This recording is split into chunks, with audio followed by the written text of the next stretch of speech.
Chris, welcome to the Accidental Gods podcast.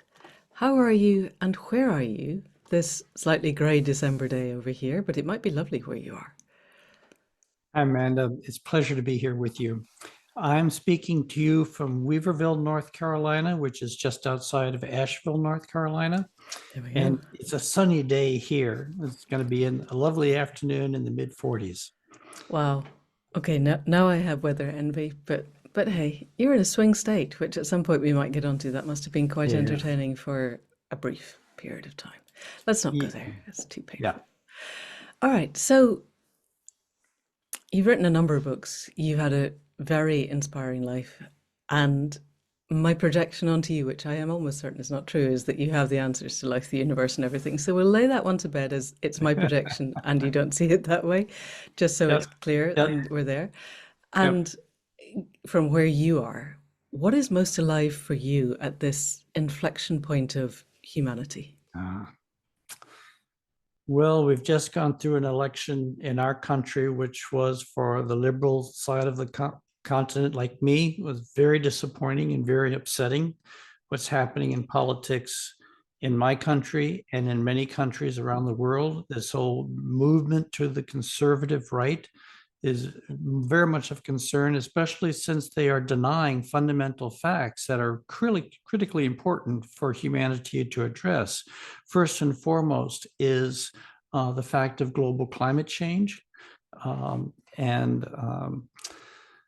Yeah, so that's happening. And in my book, LSD in the Mind of the Universe, I have a whole chapter on what I call the birth of the future human, which summarizes all the transmissions that were given to me over a 20-year course of high dose LSD sessions about humanity's future, where we are in our evolutionary development, the critical crisis that we are moving into, the birth of a new form of humanity coming out of that crisis. So and a great future for humanity, but for a deep spiritualized realization to emerge in humanity, there must take place first a dark night of the soul, a collective dark night of the soul. So I see what's happening politically against that backdrop of a growing dismantling of assumptions, a growing unraveling of our social contracts, and a growing global crisis, which seems to be generated by seems to be generating by a series of eco crises. Okay, so that gives us an opening into the birth of the future human. For those watching on YouTube, my cat is on the desk. It's easier to let him just ramble across and then he'll go away and it'll all be fine. Before we go there, so it seems to me, let's just address the politics because it's alive for everyone. This is going out at the start of the new year. 2025 is going to be the year when everything changes. Yeah. America sneezes, the world gets a cold, and nothing will be the same, particularly not geopolitics is about to shift enormously. I think a US-Russian alliance has never happened before, and it looks like it's arising in real time. And it seems to me 71 million people voted for Trump. That means, by my reckoning, 259 million didn't. And yet, there's been effectively a bloodless coup by the fascist right. And yet, no amount of ideology, however forcefully they try to impose it, can actually overcome biophysical reality. You cannot stop climate change by pretending it's not happening. Yeah. The ostrich position is only useful until the floodwaters fill the hole that you've stuck your head in. Yeah. So it seems Yep. almost to me that the shifts that we need to be inner and collectively inner, which is exactly the field that you're working in. Yeah. And we don't want to go back over everything that you experienced, but I wonder if you've got a kind of an elevator pitch of where you started and where it took you to in terms of your own spiritual process. Is that something that we could go into? Sure. I can give you a kind of a quick overview. I began my psychedelic work when I was just hired as a university professor in Northeast Ohio. And I began this work as a pretty well-educated, dedicated agnostic with strong atheistic inclinations. That's where all the years of graduate school had brought me. But just when I started teaching, I came across the work of Stanislav Grof and his book, Realms of the Human Unconscious, changed the direction of my life. I saw the importance of his work for my discipline, which was philosophy of religion. I'm not a psychologist, I'm not a therapist, I'm a professor of philosophy of religion. And so I began an underground regimen of psychedelic therapy because I knew that in order to speak intelligently, using this new methodology, you had to do the work yourself. And even though it was illegal by this time, this was 1978 when I started my career. I started my psychedelic work in 1979. Psychedelics were illegal. I made a decision to do this work in underground fashion, completely isolated. I never let my students and most of my faculty never knew what I was doing in this regard. I continued this work for 20 years. I started it when I was 30 and I finished it when I was 50. And I did 79 high dose LSD sessions, which is a very aggressive protocol. I don't recommend this protocol today. You did this so we don't have to, as far as I can see, and I'm enormously grateful. Yeah. And then I spent another 20 years digesting those experiences, writing about them, integrating them, trying to integrate them, and I've written two books based on those experiences. One of them is Dark Night, Early Dawn, which came out in 2000. And probably the more important one for a wide audience is LSD in the Mind of the Universe, which came out in 2019. So I did this work for 20 years, and then LSD in the Mind of the Universe came out 20 years later after I stopped. After you'd integrated a lot of what Yeah. happened, and after you were also, it seems from the book, just beginning to be able to start talking about it. Because Yeah, well, you had issues where you couldn't speak, you physically couldn't speak because you couldn't speak of what you understood and what you knew. Can you tell us a little bit about that? That seemed to me quite an yeah. integral part of what was happening. Well, I love teaching and I love working with the students. I just really love being in the classroom. And I knew that if I began to speak openly about psychedelics in the 70s, 80s, 90s even, I very likely would lose my position at the university.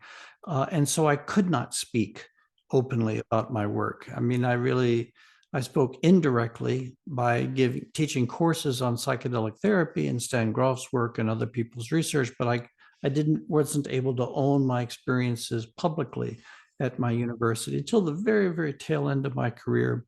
I retired in 2011 in order a little bit early in order to give me time to bring forward what I consider my most important work. And my conviction is that psychedelics represents a revolution, not just in therapy, not just a clinical revolution, but a revolution in how we do philosophy. And this methodology is that we move systematically into very carefully controlled non-ordinary states.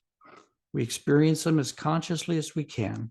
We bring them back, preserve them, write a detailed written account within 24 hours, and then spend some time digesting them, integrating them with our other bodies of knowledge, then going back into that state and coming in. So this method of systematically entering into non-ordinary states and coming back represents a new methodological platform for the doing of philosophy. So what we're looking at is what the emergence of what I would call a psychedelic philosophy, a psychedelic that's grounded on the systematic application of non-ordinary states of consciousness through the use of psychedelics. Yeah. Can I interrupt here because this is Yeah. already opening doors, and I'd like to go down a few of them. So we're talking about integrating with other systems, and in the book, you are becoming quite deeply involved in some Buddhist practices. Were they Mhm. Buddhist, I think? Um, and so it strikes me, within the shamanic world, we get a lot of people who want to go off and do ayahuasca or do mushrooms. And it seems to me it's shortcutting, and not universally. I have spoken to people who are absolutely prepared to go and spend 6 months in the forest alone with the plants and integrate it. But Yeah. there are an equal number of people who seem to think they can go from point A to point Z without actually doing any of the steps in between. And Yeah. what I think I'm hearing from you is that the steps in between are absolutely crucial and that they need to be undertaken in a structured fashion, in spite of the fact that we feel to me to be moving away from the reductive scientific space where atoms move around like billiard balls and everything is predictable as long as we have enough data points, Yeah. to a point of where everything is emergent and complex and actually nothing is predictable, but experience, the phenomenology of living, Yeah. is what matters. And the more than human world comes in and takes part. It seemed to me, reading certainly the second book, to an extent the first, but particularly in the second, that there was an extraordinary coherence. You had a 6 year gap in the middle, and yet when you went Yeah. back, you basically took off. It was like a serial dream, which those of us who Yeah. practice dreaming, you sometimes night after night after night, you're in the same story, and you Yeah. were getting this. You were in an almost linear progression, except it was more fractal than linear. I would say you building Yeah. on previous knowledge, and you were being taught Yeah. quite clearly. And so, can you unpick for us a bit of the structure that you see that is useful in order for this to be something that helps us move towards being future humans? Okay. Well, there are several things rolled into your observations, and all good. They're all Okay. good observations. So some process comments. Um, First, I think integration is very important. We're finding we have the technology, the chemical technology to trigger very deep states of consciousness, but these states of consciousness may have very little lasting impact on how our deeply ingrained psychological cultural habits if we don't take time to sit with these experiences and integrate them as deeply as we can into our embodied existence. Over the course of my work, I learned that even though I was paying a lot of attention and doing as good a job as I could to integrate each individual session and doing an adequate job, I think, I still underestimated the long-term challenges of integrating an entire spiritual journey. But I did not fully comprehend this until I had stopped my journey at the end and then realized how hard the stopping hit me, which then exposed the imbalance, the failure to integrate, the most extreme, most radical experiences, which were the deepest experiences, being drawn into intimacy, into communion with, I want to say the divine, but I'm cautious about that because we have to unpack all sorts of theological, Not distortions on this of podcast, history. actually. You Yeah. could we talk about the heart mind of the universe all the time, which I think Yeah. is for me what you would call the divine. So I think we can Yeah. assume that unpacking has been done in the past Yeah, 5 years. the heart mind of the So universe is yeah, good. That's why the book is called LSD and the Mind of the Universe. It could be yeah, the heart mind of the universe. yeah. Uh, But you came to a point where you were basically marking time waiting to die in order to return to unity with the divine. Yes? Did I understand that correctly? no, you got it correctly. It's kind of jumping ahead to the story. Let Sorry. me back up and work to that point. Okay, go. Um, if you work, and I think in order to extract the maximal psychological, psychospiritual, and philosophical value of these experiences, it's very important to create a container, what I call the kiva of practice, a container which affords you the best opportunity for absolutely clear contact with these deeper states of consciousness without interruption, without confusion, no outside contact. You're in a therapeutic environment, you're lying down, you're with a skilled sitter, you're listening to carefully curated music. It's a complex process which you have to prepare for. You have the session, you're integrating the session acutely for several days after. So each session takes a week essentially to, just for the immediate session. And then as you build on these sessions over time, you're right, I found a linear progression. Relatively speaking, consciousness is a holistic phenomenon. So you may experience multiple levels of consciousness simultaneously. You may experience some deep levels of consciousness early in your journey work. But if you work systematically, my experience at least, is that there was a progressive deepening, so that I went through rounds of deepening. When I was writing up my journey at the very end, I looked at the total landscape of my experiences, and I broke it down into 5 fundamental landscapes that I had been exploring. One is personal mind, your personal unconscious. Second is the collective mind, the species mind, Carl Jung would have called the collective psyche. Third, archetypal mind. Fourth, causal mind, the mind of oneness. And fifth, the diamond luminosity. So my experience was I would work, I would go through succession of death and rebirth experiences. Eventually, I would have a breakthrough that would catapult me into a new level of consciousness where I would have to learn how it worked. It was a totally different, it was like a different physics governing this level of reality. And I would work there. I would continue to learn there.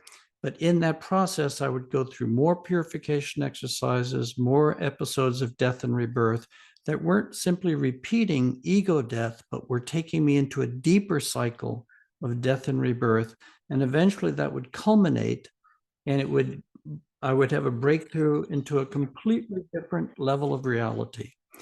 And that level of reality, I would all start over again. I wouldn't understand how it would work. It would be confusing. Then I would keep going back to it. I'd get my sea legs.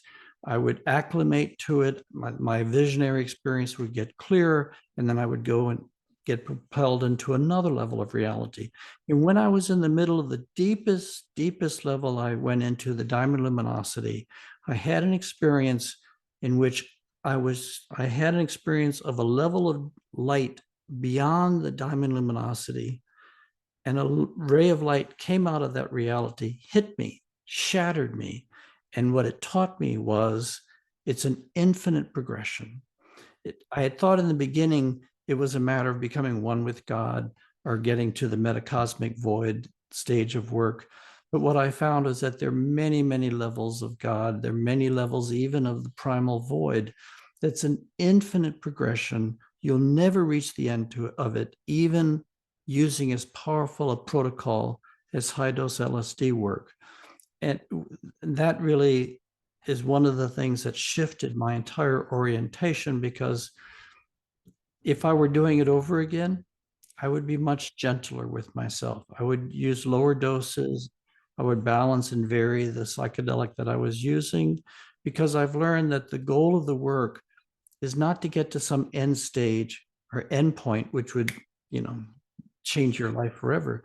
But the goal is simply to open, let as much of the wisdom of the universe in as possible, as much of the love, as much of the insight, and then spend weeks, months, years integrating those experiences, changing whatever it is about your life that is keeping you from experiencing those realities on an everyday, daily basis, and then continuing the work. So at the end of my journey, I found that I had gone so deep into intimacy with the divine, into the divine light, dissolving completely into fields of light, transcending space and time so deeply, that when I stopped this work, and I'll go later if you want to why I stopped the work, but I stopped it after 20 years. And then in the years following, I found that I was missing the transcendent clarity so deeply that I found I was just waiting to die so that I could return when I died.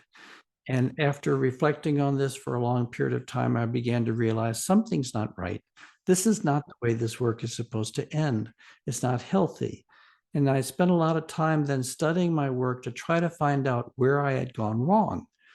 And I came to realize that I had gone so deeply into transcendence that I had created an imbalance within my incarnation, an imbalance which was tilted towards transcendence at the expense of embodied, affirming my deeply physical embodied existence.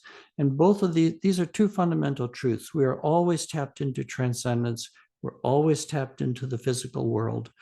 But I had tilted the balance very far, and I had to make a conscious choice to reground myself in physical reality, so that I could become uh, more comfortable in my own skin. And this began, and writing LSD in the Mind of the Universe was a tremendous help, because I was speaking about my experiences, and I'm an academic, and I love to talk. So I love to teach. And by speaking about these experiences, it empowered my integrating the experiences. And by sharing them publicly, after so many years of keeping them private, it allowed a healing to take place inside my own psyche, between that which had been hidden and that which had been public, between the higher and that which is, quote, lower, or the earthier. Yeah, yeah, Again, many doors opened. yeah. We want to come back to why you ended. I would like to make clear to people listening, first of all, this was industrial doses of LSD, and you've explained that you went through death and rebirth experiences. I think it's worth pointing out that there were points where you were vomiting so hard for so long that the vessels in your eyeballs ruptured. It Yeah. it wasn't sounding like a whole lot of fun to me. No, it's not And fun at you all. also had your then wife, who was a trained psychologist, psychotherapist, I can't remember, but she Psychotherapist, was yeah. very good at holding the space. So you had a lot of Mhm. anchoring, and it still sounds like the early part of every single journey was living hell, as far as I can tell. Pretty Would that much, be yeah. fair?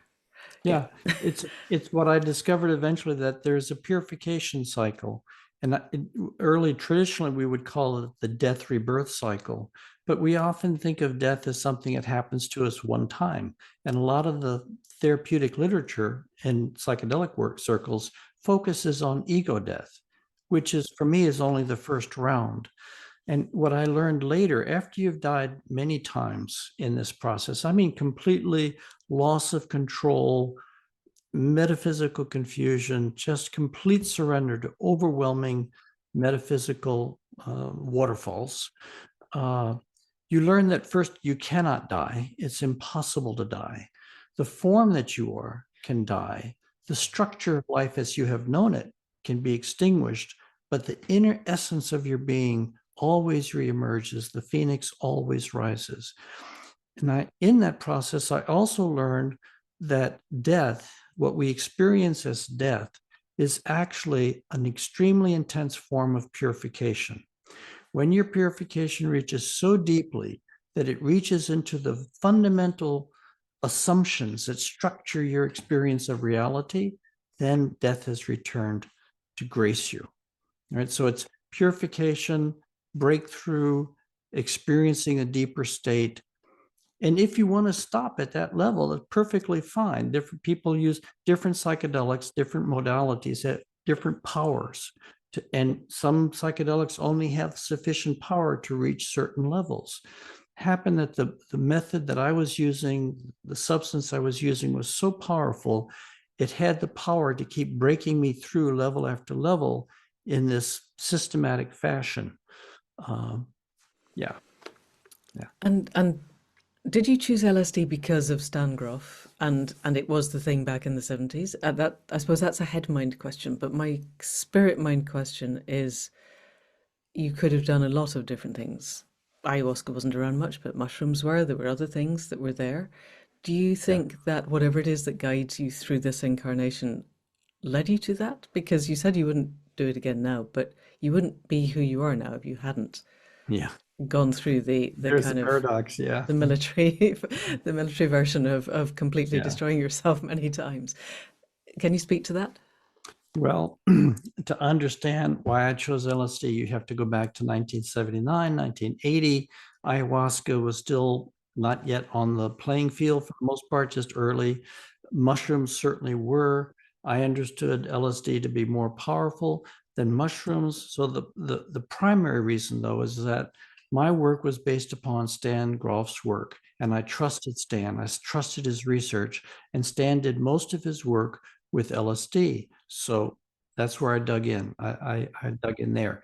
Later, after I finished my 20-year journey, I've done many psychedelics. I've done mushrooms and 5-MeO and Salvia divinorum and San Pedro, different psychedelics, and ayahuasca, which are beautiful and they've taught me a lot. And I have a certain sense of that each of these psychedelics impact the spectrum of consciousness or open some portion of the spectrum of consciousness. The kind of contact I experience with psilocybin, for example, is very body grounded, very emotional body grounded. LSD tends to be have a high cosmological ceiling tendency. Certainly at high doses, it tends to push the high ceiling, whereas psilocybin is much more grounded Earthy. in my Yeah. earthly existence. Yeah. You know? Yeah. And it's seems to me it's more to do with opening doors into the rest of the web of life rather than necessarily cosmic awareness. Not that the two are mutually exclusive, but there's, as you were Yeah, saying, there's a tilt one way or the it's a other. tilt. Yeah. Yeah. I want to move towards the future human, but just before we go there, I'm wondering how was it taken in academic circles when you wrote these books? Were there people who then came to you and went, "Yes, I've been wanting to do this, or I have been doing this, and thank you for opening the doors"? Or were there others for whom the door was now shut and your access was denied? How did it Yeah. land with your people? My work has been well received in the consciousness community.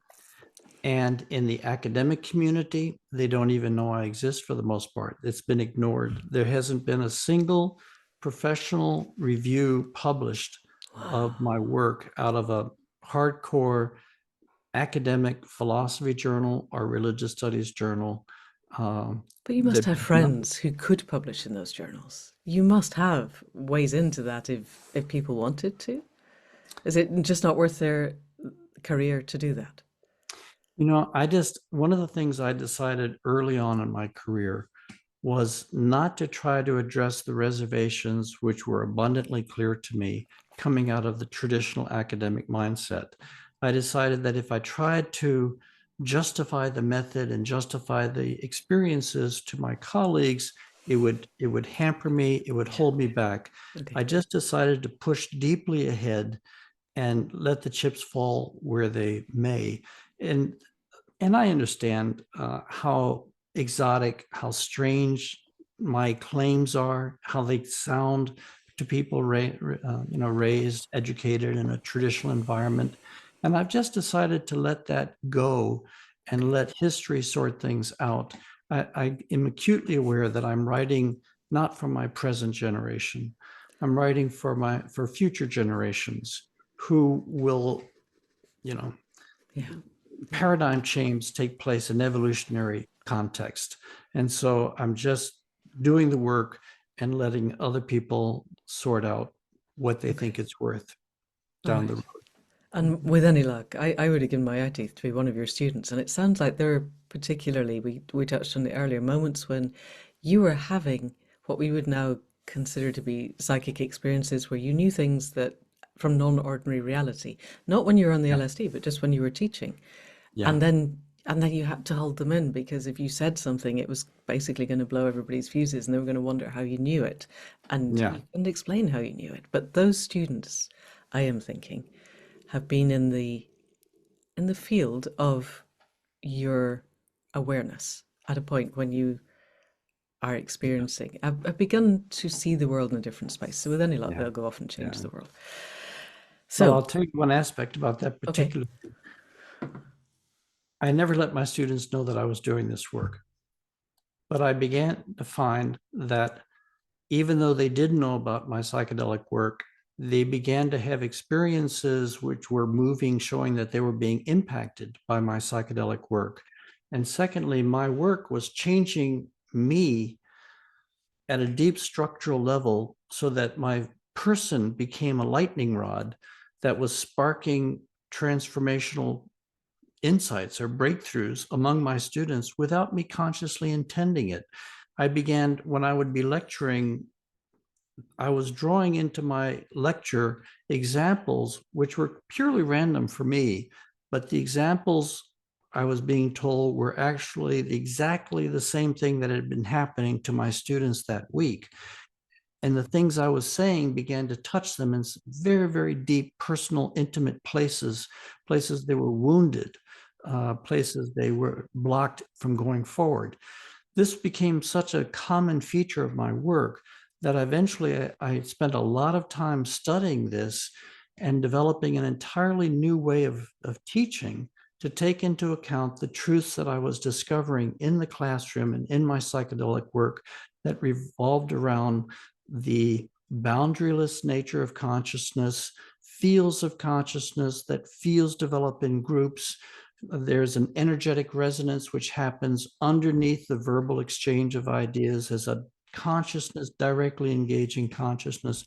And so I published a book in 2008 after I stopped my sessions called The Living Classroom, in which I lay it all out. But I never mentioned psychedelics because the issue is not psychedelics. The issue is consciousness, the potential of consciousness. So if you do very deep consciousness work without psychedelics, I think you can trigger the same things that I experienced. But eventually, just recently, this month, SUNY Press is bringing out a second edition of The Living Classroom. And in this edition, they invited me to tell the truth about my psychedelic practice because I'm out of the closet by now. LSD in the Mind of the Universe was out. So the new edition of The Living Classroom makes clear that it was my psychedelic practice that was driving the phenomena that were emerging in my classes, even though I think other people not using psychedelics can experience the same thing.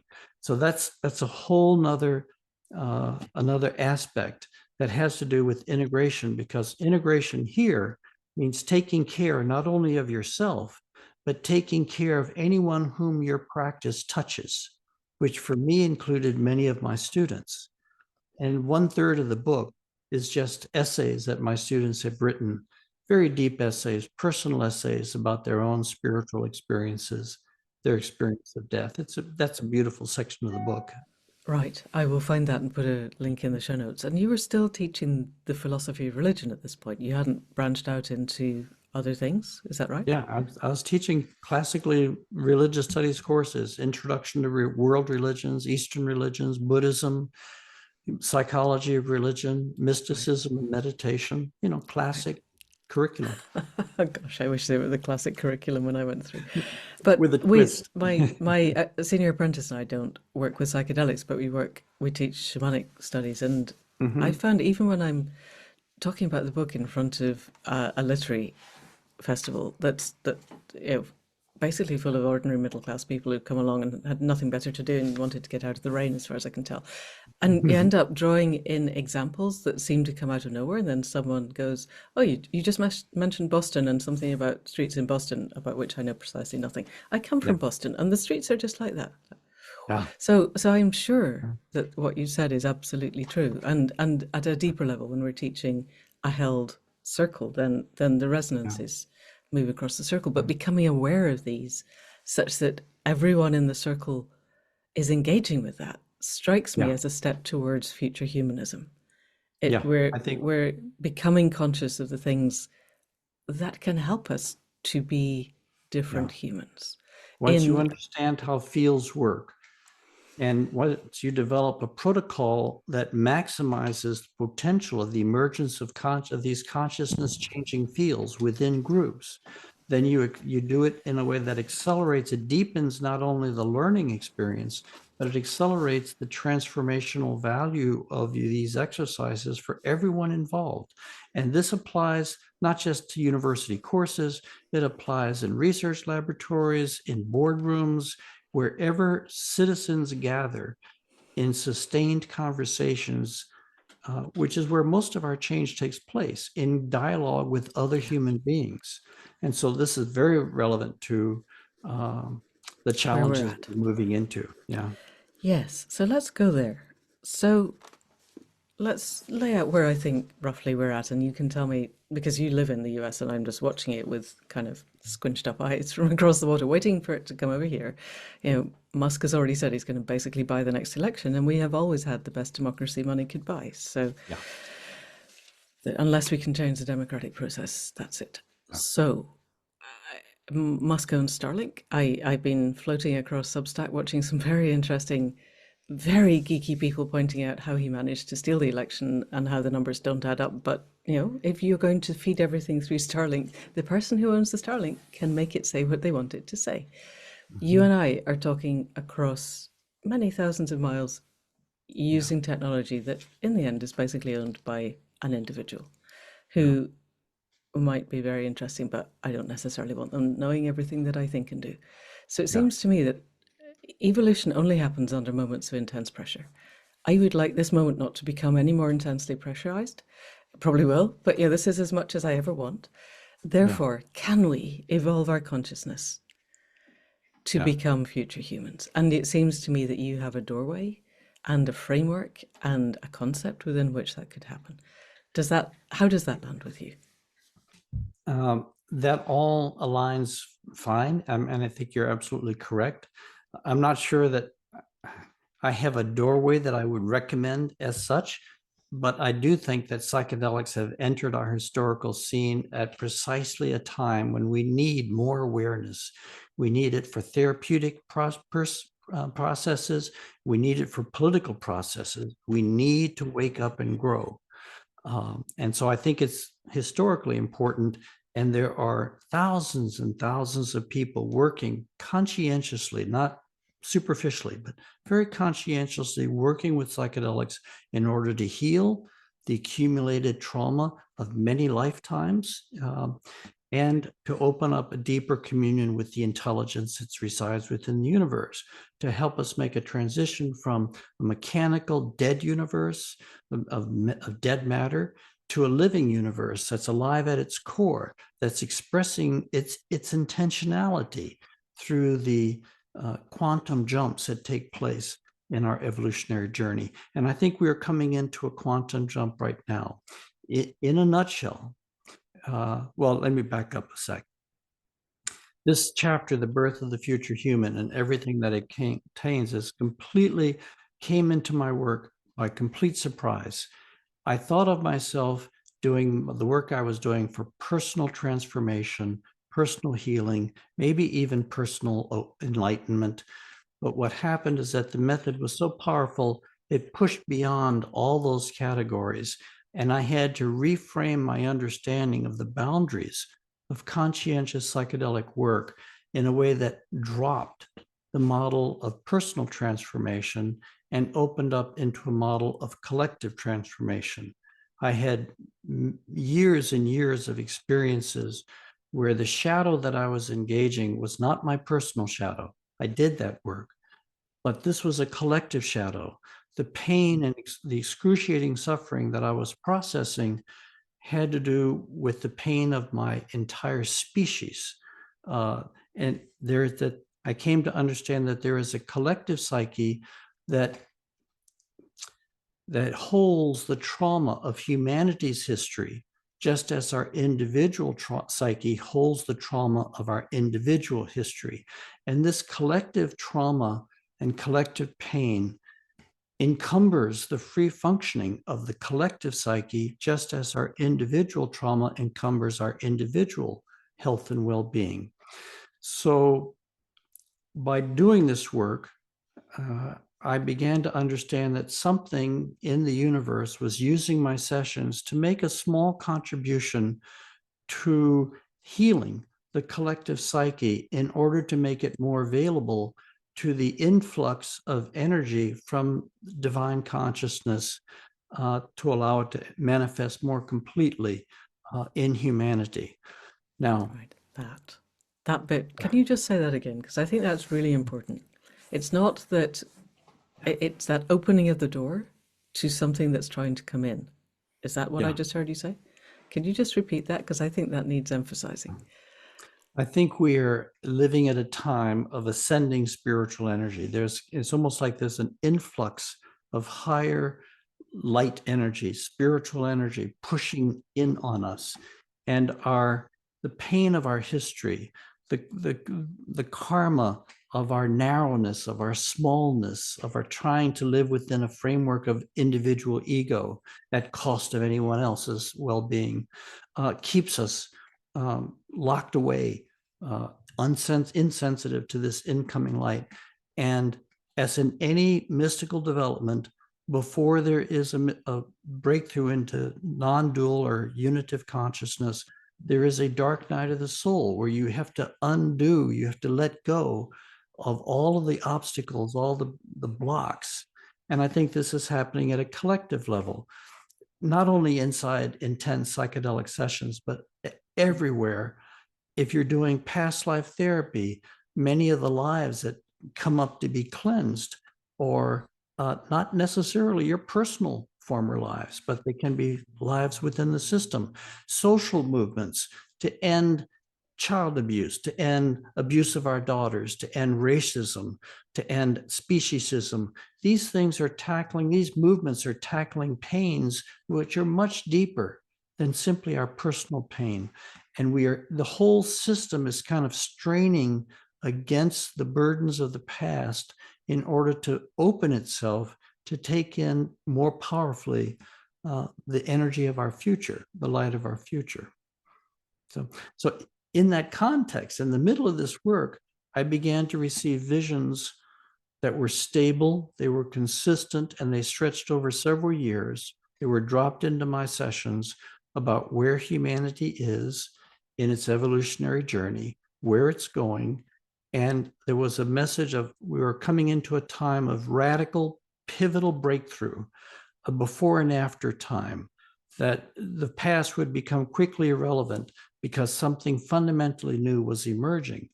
But it never showed me for years how nature was going to accomplish this. I had no idea. And then in 1995, years later, I had a fundamental experience where, and I was working at very deep levels by this time, I was into the diamond luminosity material. But this session took me and it broke me open. It dissolved my mind into the species mind, and then asked the consciousness of the species. And I understand how radical an assertion that is, and I don't take it lightly. But the species mind opened into, it took me into future time. It took me into what I call deep time. And in that future, I experienced the death and rebirth of humanity. I experienced humanity coming to an absolute breaking point, a point of breakdown, an unraveling of fundamental trust, fundamental convictions within our culture, a deep systematic breaking down until the entire planet, it seemed, was faced with the task of mere survival, just trying to survive. And it looked like it was an extinction event at first. It looked like that was it. We had overloaded the system so badly. We had overdrawn the ecological balance sheet of the planet so badly that we weren't going to come out of it. But then what happened in the visionary experience is just when things were at their worst, things began to get lighter. And people who had been brought to their knees began to stand up and it began to reconstellate. And as we reconstellated after these series of crises, and I don't know how long they will last, I think of this as kind of a 3-generational pivot. I can't imagine it lasting less than that. It seems to be the 21st century is a major pivotal point because we know by 2030, 2040, 2050, we're going to be getting into worse and worse and worse. Yes, environmental crises. And I think what I think is happening is that by the time we go through this crisis, we will crack open something so deep in the human spirit, so deep in the human psyche, that what will emerge is a literally transformed humanity, not simply transformed individuals, but a transformation of the fundamental substructure of the human psyche. I think of this as a shift in the plate tectonics of the collective unconscious, so that every human being born after this period of history will be experiencing consciousness within the context of a collective psyche that is different than how we were experiencing it in the 19th and 20th century. Now, or for a long time before that within our a long culture. time before that, yeah. Now, there's another theme that came in where it gave me some of the details of what the future human is. And in other sessions, I was taken far into the future and experienced this new archetype of the future human. But in a very profound experience, I had an experience of I believe in reincarnation. My first book was on reincarnation. I think the empirical evidence for reincarnation from a philosopher's perspective is overwhelming. So I'll put those cards on the table. It's always been part of my thinking while I went into these sessions based on the evidence, not because of religious beliefs. And I experienced reincarnation dynamics many times in my sessions, not only my personal reincarnational history, but I experienced reincarnation as a dynamic process for the entire planet. The entire species is pulsing in the rhythm of reincarnation. And if that's true, that reincarnation is a basic fact of life, then we have been building the future human for hundreds of thousands of years. We have been growing bit by bit, bit by bit, bit by bit. We remember our former lives usually when we die and we return to the domain of the soul. But I think we are coming into a point of history where the soul is actually becoming conscious inside our historical existence. And the way I experienced this was one day in my session, former lives were coming into me, and it was like wrapping a bright white light filament around a kite spool. And there came a moment where they seemed to hit critical mass. And when they hit critical mass, they fused into one. And when they fused into one, there was an explosion of diamond light from my heart. And I was catapulted into a state of consciousness where I was an individual, but I was far beyond Chris Bache. I was an individual like I had never known individuality before. And I came to call this the birth of the diamond soul. Now, many people are experiencing this. They give it different names. How I call it is simply my way of languaging it, the birth of the diamond soul. And I think what's happening is that the soul, which is the consciousness that holds all our former life history, is waking up inside our historical existence and is supplanting egoic existence, so that we have lived egoic existence for thousands and thousands of years. But now the ego has driven the planet into red line conditions, into unacceptable, stressful conditions. And now we either grow up or we go extinct. And what growing up amounts to, I think, is owning the deep history and the deep consciousness, which is our truer nature. It's all divine, of course, but the form of the divine is our soul nature. And it's not just individuals, who are waking up, but now nature is putting enormous pressure to wake up the entire species. The entire species is becoming a species of Christ, a species of Buddhas, a species of prophets, of great spiritual saints and sages of history. That's the pivot we're trying to make. We're trying to make the pivot of growing up, taking the long view, the 7-generation view, really looking at, and when the soul wakes up, of course, our whole history becomes kind of dynamically alive within us. We have been male, female. We have been every race on the planet. We've been every religion on the planet. All of these relatively... And the other species. I don't and think the we're other all species. We human have all a the history time. there. Absolutely. And so I think that's what's happening. And I think we are being brought to a critical choice point, driven by the ecological crisis and the other systemic crises, which are contingent upon the economic realities of the past. We're coming into a meltdown point of those realities, a choice point. So Definitely. I totally take what you're saying and I would agree with it. If somebody's listening to this podcast, pretty much by definition, they still have an amount of resource and privilege because they have the time and the resources to do that. Yeah. It, and I hear you that this is perhaps a 3 generation span, but I'm wondering where we are in those 3 generations. We might not be the first, or the 3 generations alive on the planet at the moment, the kind of boomers, Gen X, Gen Z, but then all the others, that we've got more than 3 generations alive. Yeah. Anybody listening, wherever they are in the span of age or gender or race, what would you recommend as, clearly we don't have a formula, go and do this and this and this, but the concepts within which they could prioritize their life? Yeah. This is going out on New Year's Day. So what do we do for what do we create as our soul, as in SOUL, priorities for Yeah. 2025 that would help to move this process forward? Yeah. A couple of quick background assumptions that I make. One is that this is a transition which will take the entire resources of the human family. So there is no one formula. It'll take everything we have, everything we are. It'll take scientific knowledge, economic knowledge, political skills, educational skills, medical skills. It'll take everything we have to move us through.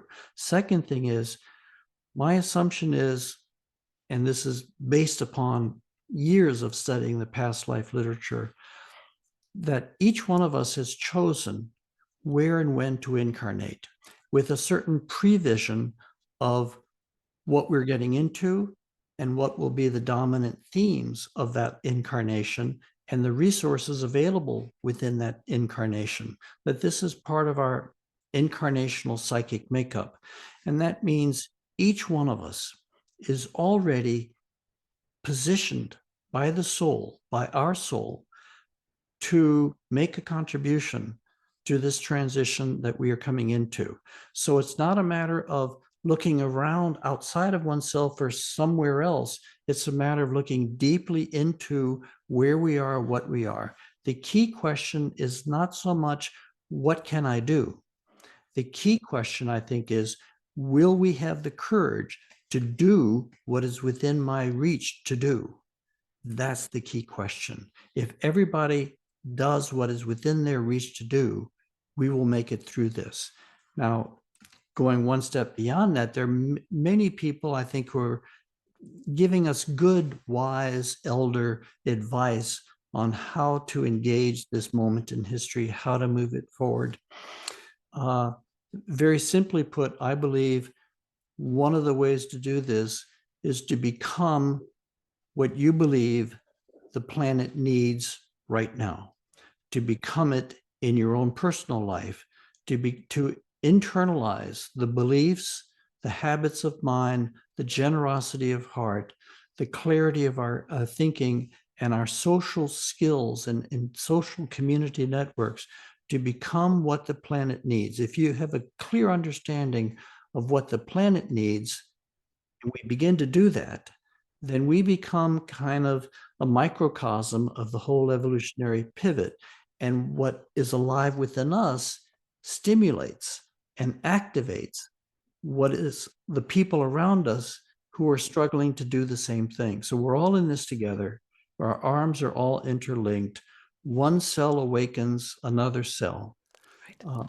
Yeah. Right. Yes, the field effect you were talking about earlier. Um, If we can come into alignment, connect to the web of life, ask what do you want of me, and be that, Yeah. then that in itself ripples out and it stops Yes. our head minds having to plan, which Yeah. seems to me quite a letting heart mind lead and head mind follow is Yeah. an inversion of how we got here, but seems to me Yeah. quite important. That's so There, lovely. for Thank you. example, we think that the future human, the planet, needs more of a heart-based epistemology, a heart-based source of action.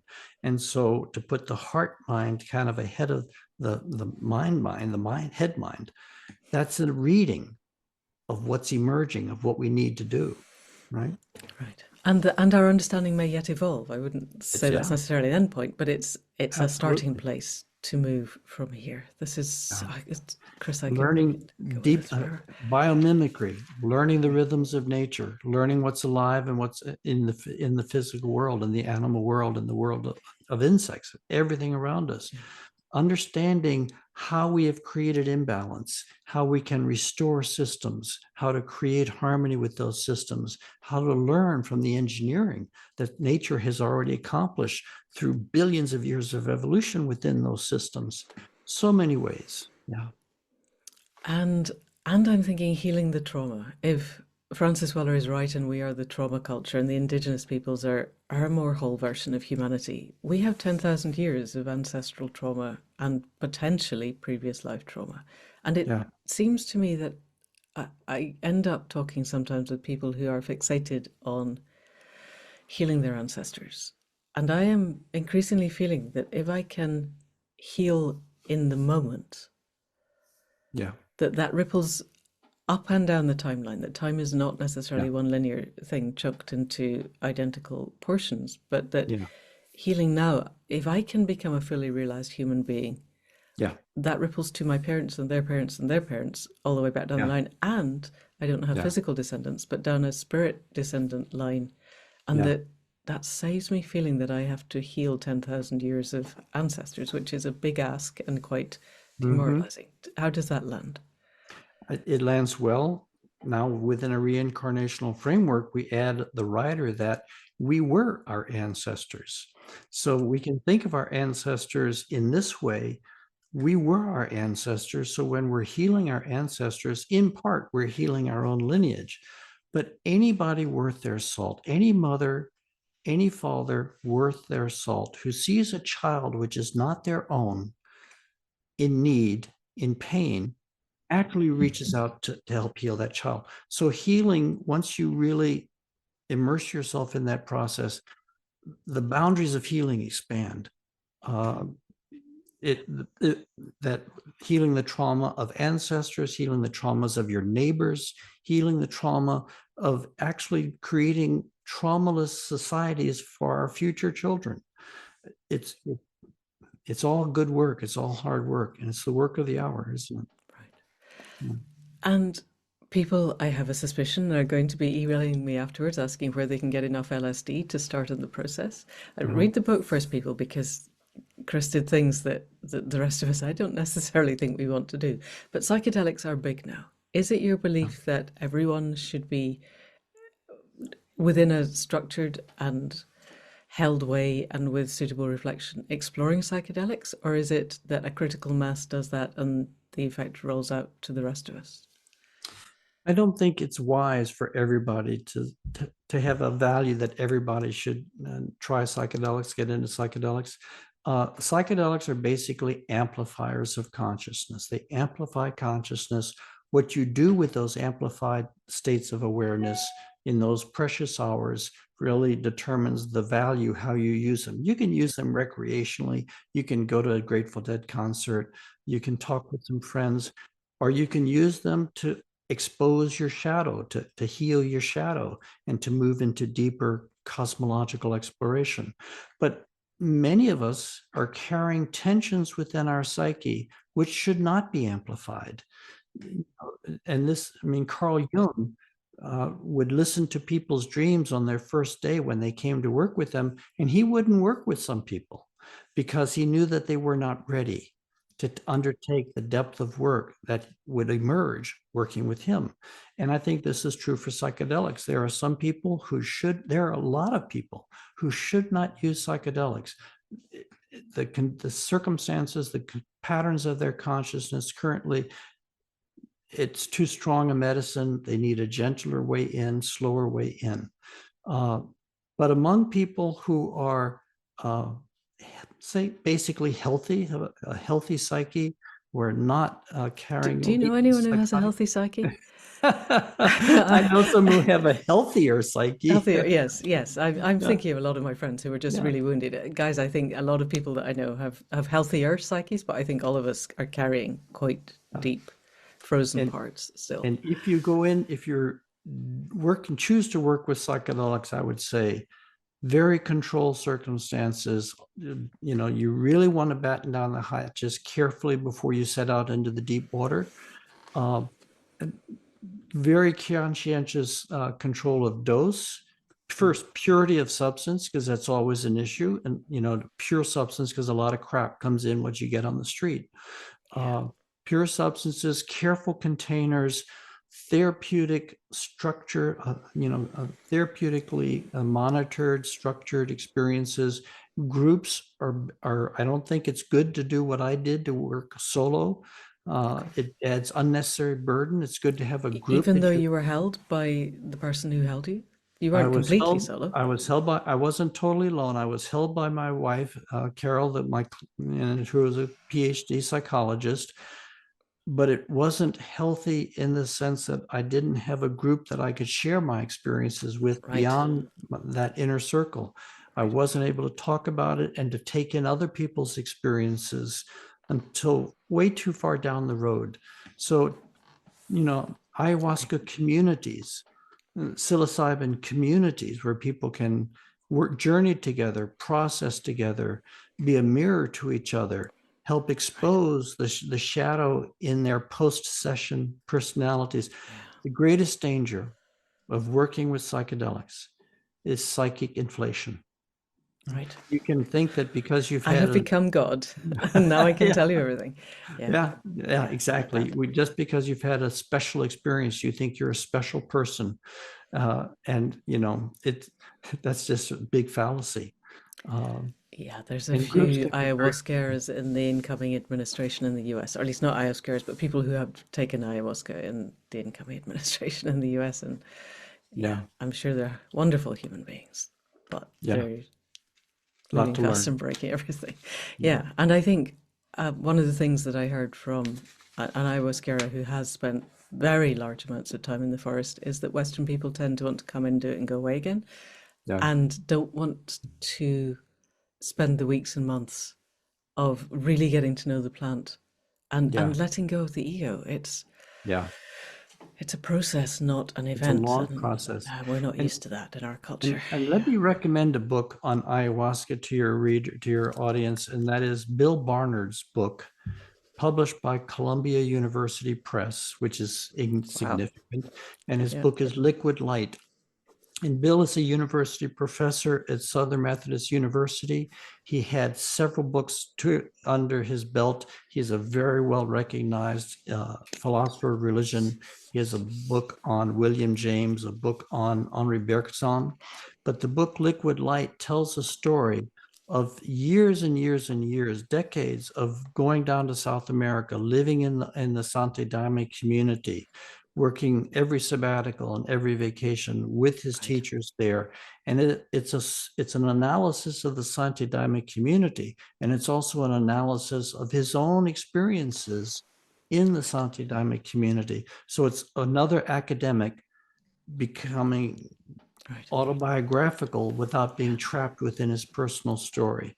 And it's Right. specifically focused, and he is a beautiful writer, and Right. these experiences are very powerful. Brilliant. I will find that and put it in the show notes. I could go on forever. We are heading towards the end of time. Yeah. Um, the end of our time, not Yeah. necessarily the end of all time. Yeah. A number of questions. With all of the codas of what we just said, it strikes me that you are probably familiar now with an emerging network of people who are working together with a variety of different psychedelic substances. Are you seeing networks of consciousness such that people are, this is about to sound really flaky, but a lot of the push that I'm getting is to do the work so that I can actually connect with all of my students in the dream in a way that we're both fully aware of. Not I just get an email going, I saw you in the dream last night, you did this. And I think, well, that's really nice, but I have no awareness of that. Um, that we move to methods of human networking that are similar to, but beyond the digital networking that we just moved into within the last 20 years. Yeah. Are you seeing anything approaching that? Or if not, would you like to speak to what is happening in terms of a collective community, if anything? Yeah. Well, first, I want to own my limitations in that even though I've publish this book, and even though I speak at some conferences, I don't speak at most psychedelic conferences because my work is pretty radical. And the focus on the psychedelic renaissance right now is on therapy and careful scientific studies demonstrating the therapeutic efficacy of psychedelics. And that's perfectly fine. That's where we need to be. But the movement is not yet pushing the cosmological territory that I pushed in my work. Yeah, it'll get There there. must be somebody somewhere. It can't be that just you did it. Well, There must be people like people. Bill Barnard, and there are people, but I think a lot of it is still underground at this point. Um, so I am aware of certain trends in the Renaissance community and in the psychedelic community, but I don't have a Catholic of a comprehensive breadth of access to what's happening. So I worked in isolation. My work is unusually intense and extreme, and I live basically a pretty quiet life around that.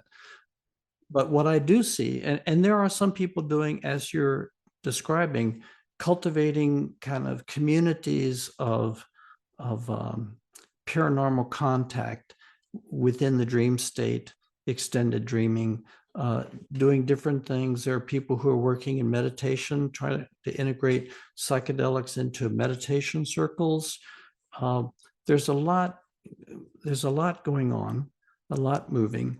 I think the internet is a physical manifestation, in a sense, the hardwires of this emerging field consciousness, so that even if we don't accomplish these networks psychically, we certainly can. We're on a network right now.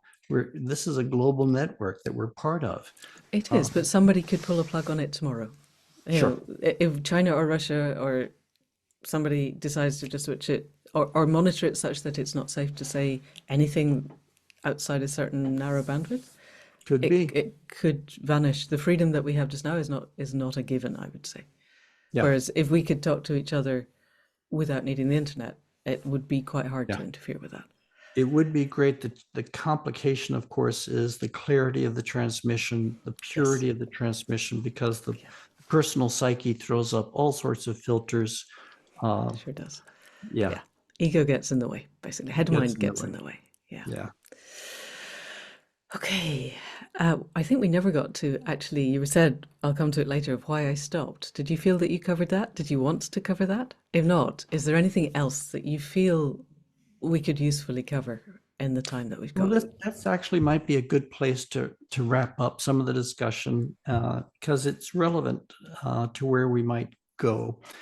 I stopped for two reasons. I stopped first uh, because my physical system, my subtle energy system, my prana or chi energy system, was running so hot after all these years of practice that it was producing certain physical symptoms that was leaving me continually physically uncomfortable. And I describe these in the book. But basically, I understood enough about pranic energy and Ayurvedic medicine and to understand what was happening. And I was just running too much energy.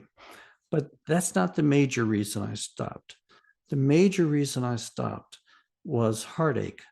That is, it was getting increasingly difficult to come back from the deep states of ecstatic, transcendent immersion in the divine fabric, to come out of that back into my time space reality.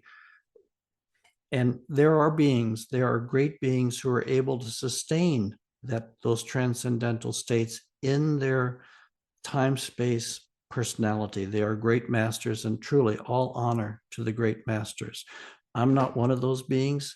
This is a path of temporary immersion that's different than the path of contemplative presence. So I can go into those states, but I have to come out of them. And eventually, coming back out just became too painful of a separation. So uh, I stopped, and I knew I would be stopping for the rest of my life, because it takes years and years of momentum to develop the energy to break into these high energy states. I could, if I did a massive dose of LSD right now, I would not be able to go back to where I was working at the end of my 20-year journey. Yeah. So I knew I was stopping for the rest of my life, but it was important for me to stop. Uh, and I had to first learn how to manage the heartache and then to begin the process of working the slower process of integrating those living memories, actively living memories into my physical existence, which conversations like this actually help me do. So it's healing for me to talk about these things with you. Um, so, and the way that this applies to maybe some of your listeners is to be careful about how much you bite off in your sessions. Because even if you're really committed to conscientious integration, you can bite off more than you can chew, or more than it's wise for you to chew. So I think we can learn a lot from the contemplative traditions. It's one of the advantages I had going into this work. I was teaching courses in mysticism and meditation, teaching courses in shamanism and Buddhism. So I understood the literature of mysticism. I understood the practices of mysticism, the purification processes, and I tried to use those processes in my own work. And there's a lot of wisdom there. So it serves you to be well read, and I think to recognize the limitations of any one incarnation. I think that in some ways I went to places that were so deep, it will take me not just one incarnation, but multiple incarnations to truly integrate them. And by that, I mean being able to manifest those levels of a consciousness inside my physical consciousness comfortably. Okay. Right. Yes. Yes. So I would basically hate for anyone to try to do what I did and get into trouble and hurt themselves. That would just break my heart. Yeah. Yeah. I think we've got the health warnings fairly clear on here. If you're going to work with things, work with somebody who knows really what they're doing. Me and my apprentice are working to find people that we can pass people on to, because we get emails saying, I took substance X and basically I'm having a psychotic breakdown. What can I do? And Yeah. we're shamanic practitioners, actually. It's not our field.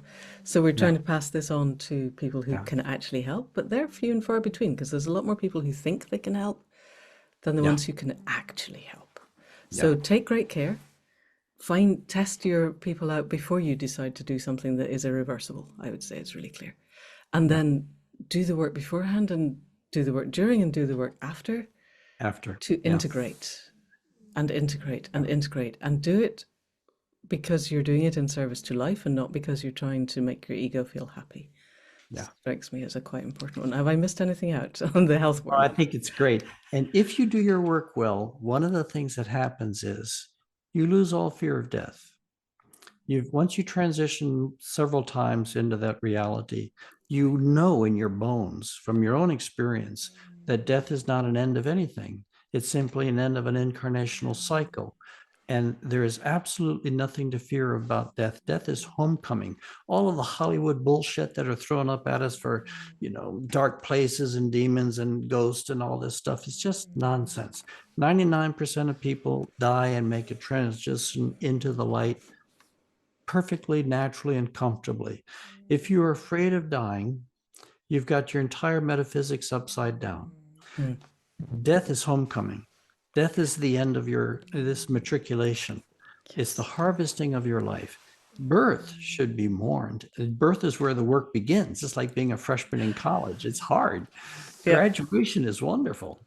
Yeah. Right. Yeah. And when you lose your fear of death and you begin to understand the deeper, meaningful challenges which are embedded in our time space experiences, then the whole, if you lose your fear of death, your whole game of life changes, because death is what people fear more than anything else. And if you don't have that fear, then you're going into a different lifestyle, a different way of living, a more joyful way of living.